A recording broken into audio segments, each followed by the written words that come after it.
adventurism is driving me to go deep into the Onyama mines. It is the biggest coal mine in the whole of South. Well, the coronation of the new Oni is a watershed in the history of the Yoruba land generally, and Ife in particular. Now, because they have a leader now, that will... Simply put, Gura is a beautiful countryside with awesome landscapes. If something differently would be done to the Nigerian textile industries, that our youth would be employed.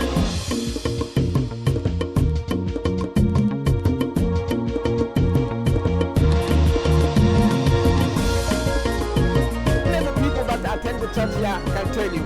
Service in Holy Rosa is in We are taking a canoe tour of the communities on the bank of River Niger in Kesu.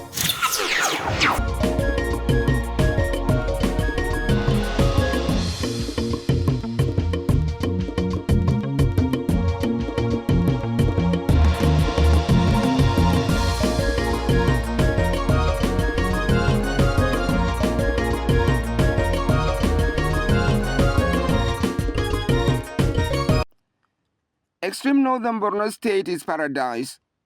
In the signs of heaven, there is no adversity in paradise. Yet, a perfect heaven is achieved only when the devil was chased away. So it is that the paradise that is extreme northern Borno state is perfecting only when the devil in Boko Haram is decimated. When we told the story of the people of Kukawa returning home after close to a decade and a half out of their ancestral home, we told only half the story. We had time, with the kind support of the military, to visit some 4 to 5 communities that returned earlier than the people of Kukawa. Save for Munguno, which is a local government area on its own right, all the others are under Kukawa local government area. Of special mention here is Baga and Doron Baga, where we had a special backup to do an extensive work of what is happening to them after their return. This is to help us make an intelligent analogy of what lies ahead of the people of Kukawa who are just making their way home. Borno State has no other expression of massive economic activity of a national and international nature than the human activities that are taking place in Baga and Doro. These activities were at a point impeded by insurgency and the people fled. It happened that when we visited these communities late in 2024, they have significantly returned 2 to 4 years earlier. They returned to the life they only know, which is extensive, bountiful, and beautiful. It is a gradual return process enhanced by the confidence-boosting initiatives of Borno State government. The entire landscape is still under active military operation, even as the people continue to return. As a matter of fact, between Kukawa, Doro, and Dorambaga, there are stationed 3 military brigades in active operational duties to counter Boko Haram among many others. Perhaps because of the strategic importance of these areas to massive international trade and diplomacy, especially between countries under Lake Chad Commission, Boko Haram plotted one of their fiercest campaigns around them. The Nigerian military have been ahead of them at all times, but they never stopped trying. There was in fact a point in time when the insurgents took up a house belonging to a prominent son of Baga and converted it to be their operational headquarters. The house is still there. They are not. When the activities of Boko Haram is going to be discussed in Kuka local government area of Borno State and the issues surrounding the restoration of peace, this house, the house of Mainama Ajilawal, who has been the Borno State governor between 1992 and 1993, is very crucial in the discussion of that issue or of that period in the history of Kuka local government area. This house was once converted by the Boko Haram to be their headquarters in Baga. And in fact, they have been there for quite a long time. At a point, the Nigerian army came over to chase them away. But before they ran away, they set the whole house ablaze and run away. And that's, of course, before they have committed so much mayhem. This house has not been occupied since it was liberated. It still wears murals of the Boko Haram occupation, a dark reminder of their reign of terror. Crucially, it was precisely after this incident that Doro and Dorambaga were liberated and their people begin to return. Our movement around Baga and Dorambaga is to observe firsthand what the returnees are doing with their lives, and we really moved around. Whenever communities displaced are asked to come back home, it is a function of two things. Number one, the military sends signal to the state government that the area is safe to be reoccupied by its displaced inhabitants. Working on the intelligence, the state government initiates movement of its former IDPs to their ancestral homes. It happened that Borno State have in fact nurtured a philosophy of return of all its IDPs. Somehow, the government feels it is not economic to retain the IDP camps up to a certain point. Because feeding people at IDP camps, providing palliatives by government and non-governmental organizations to the displaced communities is no longer sustainable. The only solution is for people to go back to their farmlands. And this can only be possible through resettlement, reconstruction, rehabilitation, and resettlement. So my expectations from the people is that people should engage in the agricultural activities. People should start earning their means of livelihood by themselves. Because without which, no government or no organization in the whole world can feed its citizens in a sustainable manner. To the government of Borno State, the punchline is that displaced communities returning home should go back to their land and not to be lazy. It is an objective truth that the physical reality of extreme northern Borno does not offer a latitude to anyone to be lazy. Their greatest asset yet is the overwhelming presence of Lake Chad in their backyard. Centuries of relation with this pond has guaranteed a livelihood of abundance, pleasure, and prospect. There they do their all-year-round fishing activities at their convenience. It also guarantees they cultivate a sorted collection of food and cash crops all year round and at a bumper level. Extensive deposits from the Sajin Lake with every flood ensure that communities within over 100 kilometers of the lake do not require fertilizer to maintain a healthy and bumper harvest. It is the life they are coming back to. It is the background that fueled the optimism of Borno State government to hasten the collapse of all IDPs. There are things peculiar to Baga, Dorambaga, and in fact even Kukawa itself. They are in the direct neighborhood of the Lake Chad.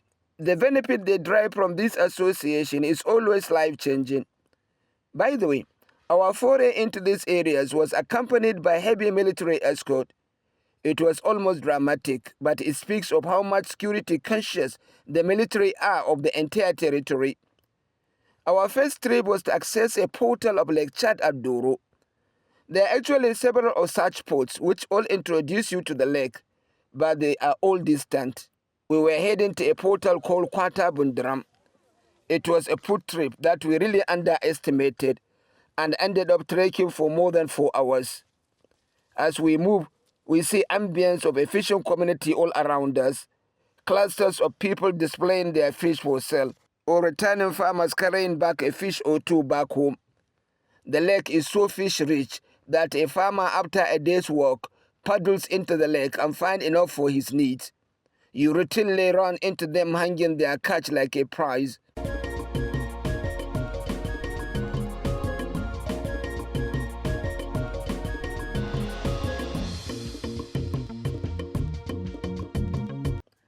There are still another set of fishermen who are wheeling their fish to the market.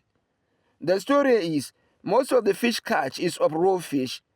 It happened that because of limited transportation facility to the market, fishermen had to add their fish stock so that it does not spoil before it reaches the market. Still, several fishermen lose their stock before it could reach its destination.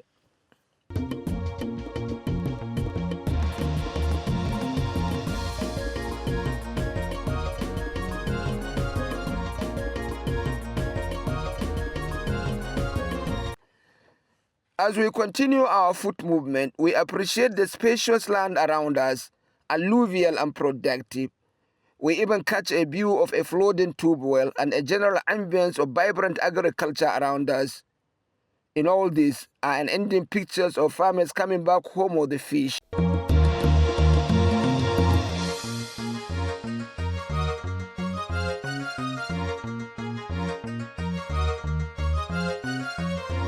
In Dorambaga, in Kuka local government area, I had to trek for 3 hours to reach a port where massive fishing activity is going on. I'm yet to be there. I'm fully exhausted, I must tell you. I had to rest before I take this piece. But then, as you go also, you see interesting visuals, like this boy with his tilapia. Tilapia is a common fish there. We have learned that hundreds of trailers do load here, which means there is a resumption of business and economic activity around the portal. We are still to be there. 3 hours of trekking, we are still to be there. If they tell you, say it's a drill, it is obviously a drill. But along the way, you can see we are capturing some of the images of this much fishing activity that is going on.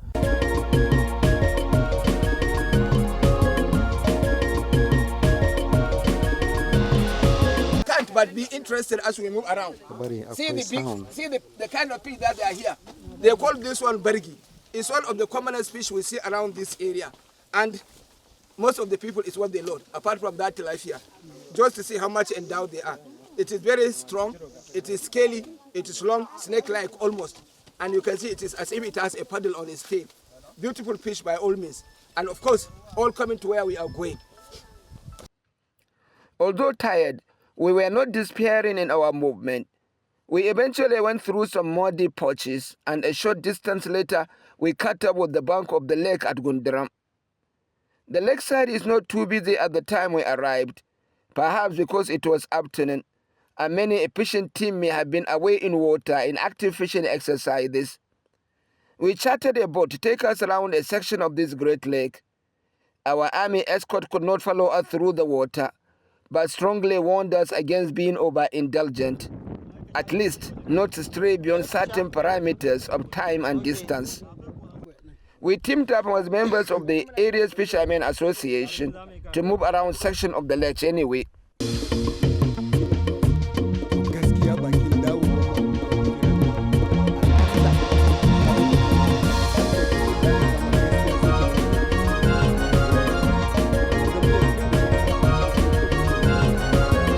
The chairman of the Fishermen Association in Dorambaga, Muhammad Shehu Bondram, says in the period since their return 2 years ago, they caught fish worth more than 100 million naira.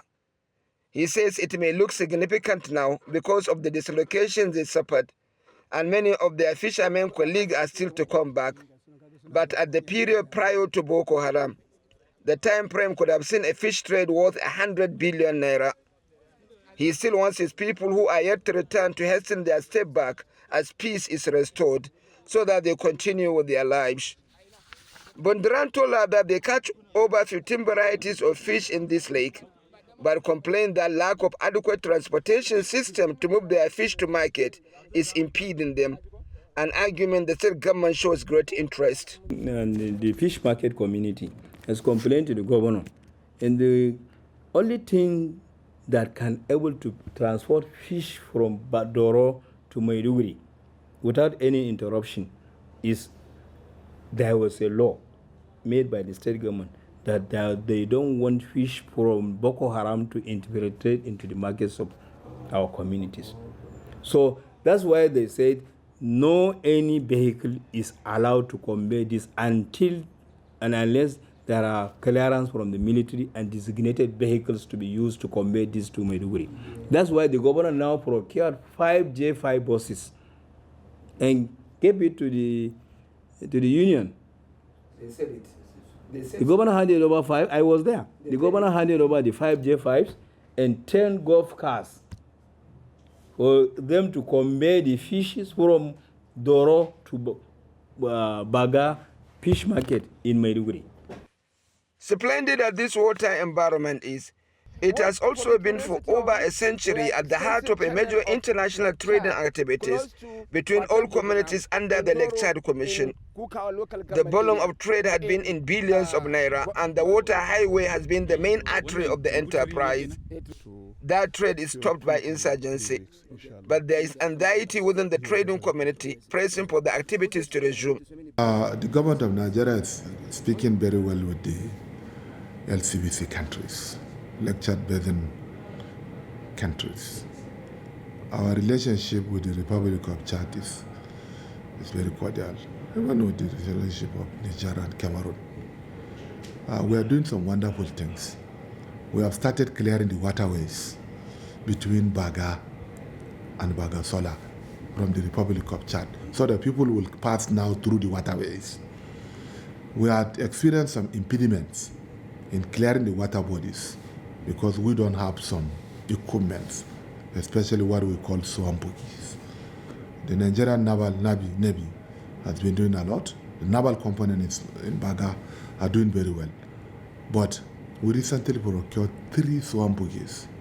Swampukis are those machines that can assist in clearing the water hyacinths and all other vegetations within the waterways, so that inshallah we shall work with the Nigerian Navy to see that in the next few months, before the next 6 months or before the next rainy season, the waterway between Nigeria and Chad is reopened, and we are doing a very wonderful job. The storylines along this lake with people returning by the day are unending. We tried to move upland, where another fabulous world is opening for the returnees. On our way out, the Fishermen Association of Bundram donated to us this fish as a parting gift. We had a barbecue at night.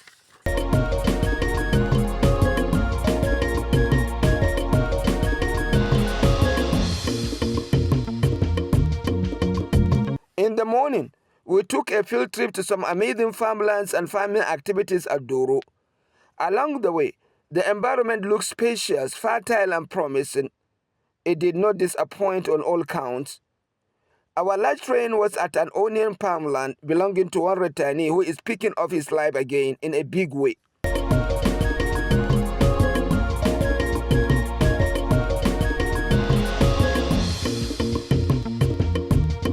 I just want you to look at this farmland. It is an onion farmland. It is 7 hectares. The person who is cultivating it this month is having optimism that he is going to have 100% the amount he has planted here, which is food for him, which is money for him, which is the resumption of economic activity for him. And that is the confidence boosting that there is for anybody who wants to come back. This man is in Dorambaga. There are open spaces that will allow us to cultivate more than 100 hectares of it. We are waiting for seedlings now. The government's support with petroleum continue to energize us to produce more. This land is suitable for the cultivation of a variety of other crops like maize, rice, sweet potato, beans, and soya beans. No fertilizer is required. When Boko Haram chased us away, we lost onions worth millions of naira. There was a farmer who lost onions worth 20 million naira. Another lost 40 million naira worth of onion. Now, however, it is our wish to cultivate the onion in an extensive scale and worth. We are in fact sending out messages to our brothers who are still to return to immediately do so. We continued our movement around these fields at Doro, and we saw amazing pictures of maize, rice, and beans cultivation. Boko Haram may have hit these people bad, but the land is adequately consoling and enticing them again.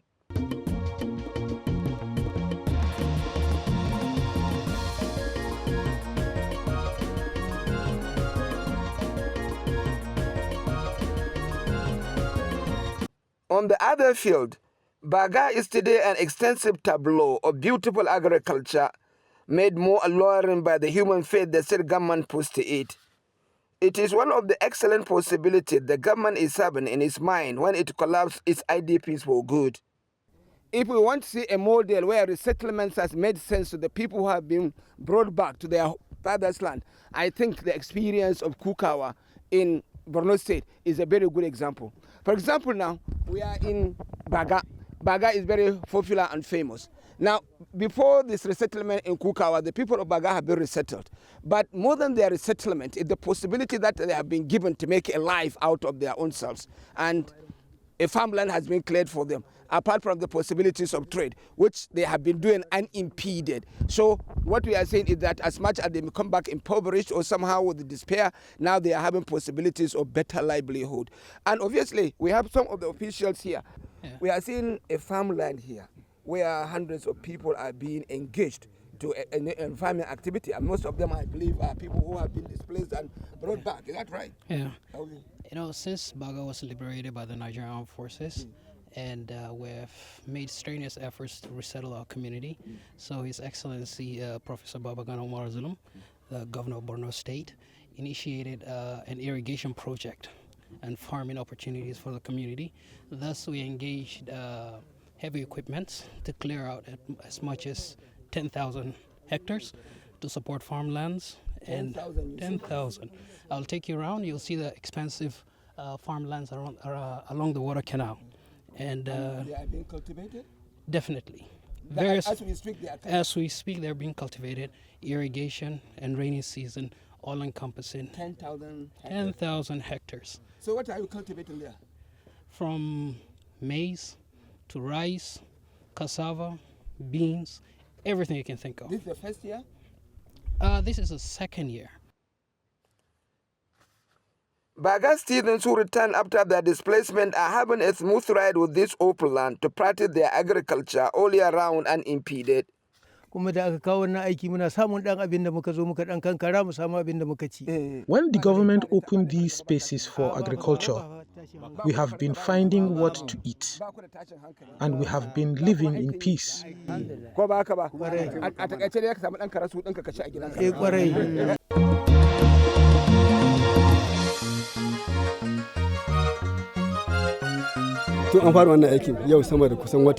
Since the beginning of this project, the level of poverty has reduced. To God be the glory.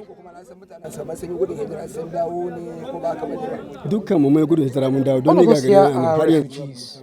My village is not far away from here, but it is not yet occupied. But this agri support is giving us some mileage to a productive living. Backed up by strong military presence, we visited a significant portion of this massive farmland to acknowledge its space and promise. The farmers do say they do not live with the fear of attack again. The soldiers are always there to give them cover. They also do say the atmosphere at the farm allows for the mitigation of poverty progressively.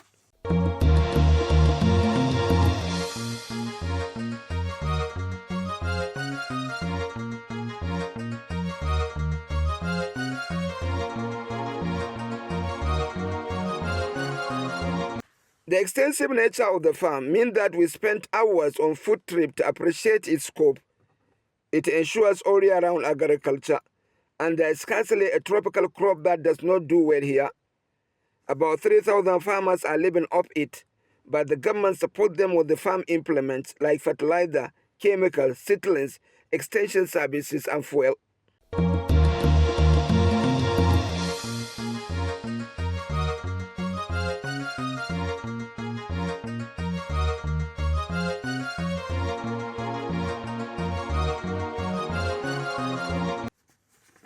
We are also at the naval base in Lake Chad at Baga. This place holds great significance to the returning communities and to the continuous peace of the area. We actually were carried on naval war boats to scan the channel of Lake Chad at the backyard of the base. The base is part of an ongoing effort to dredge sections of the channel to ensure restoration of massive fishing activities and water transportation around it. The channel is also a massive support for that kingside farmland that seeks to change the fortune of all returnees.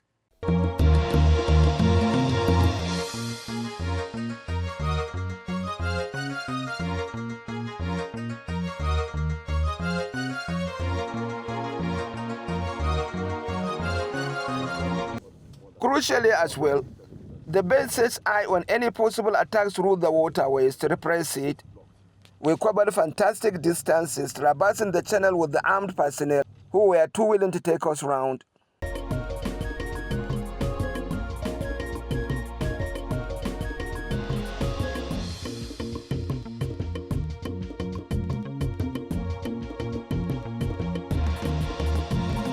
Now, it is a beautiful story to tell, because when we are cruising in safety, and we are cruising happy, and we are cruising looking at the prospect this place has, because it has the potential for agriculture, it has the potential for water transportation, it has the potential to restore the farming, the fishing activity that has been going on there, thanks largely to the efforts of the military and state government to restore peace to the area generally, Baga in particular, which is the economic hub of Borno State. From the base, we visited a demonstration farm just outside, set up to support returnees. It is initiated this year and begin with the 5 hectares to try out a variety of maize.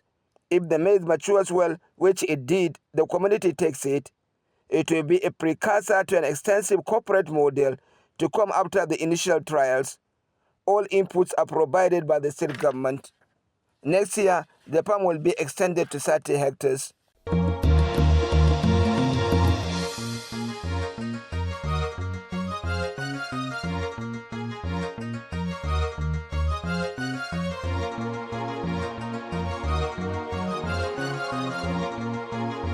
Generally, the message is a clear one.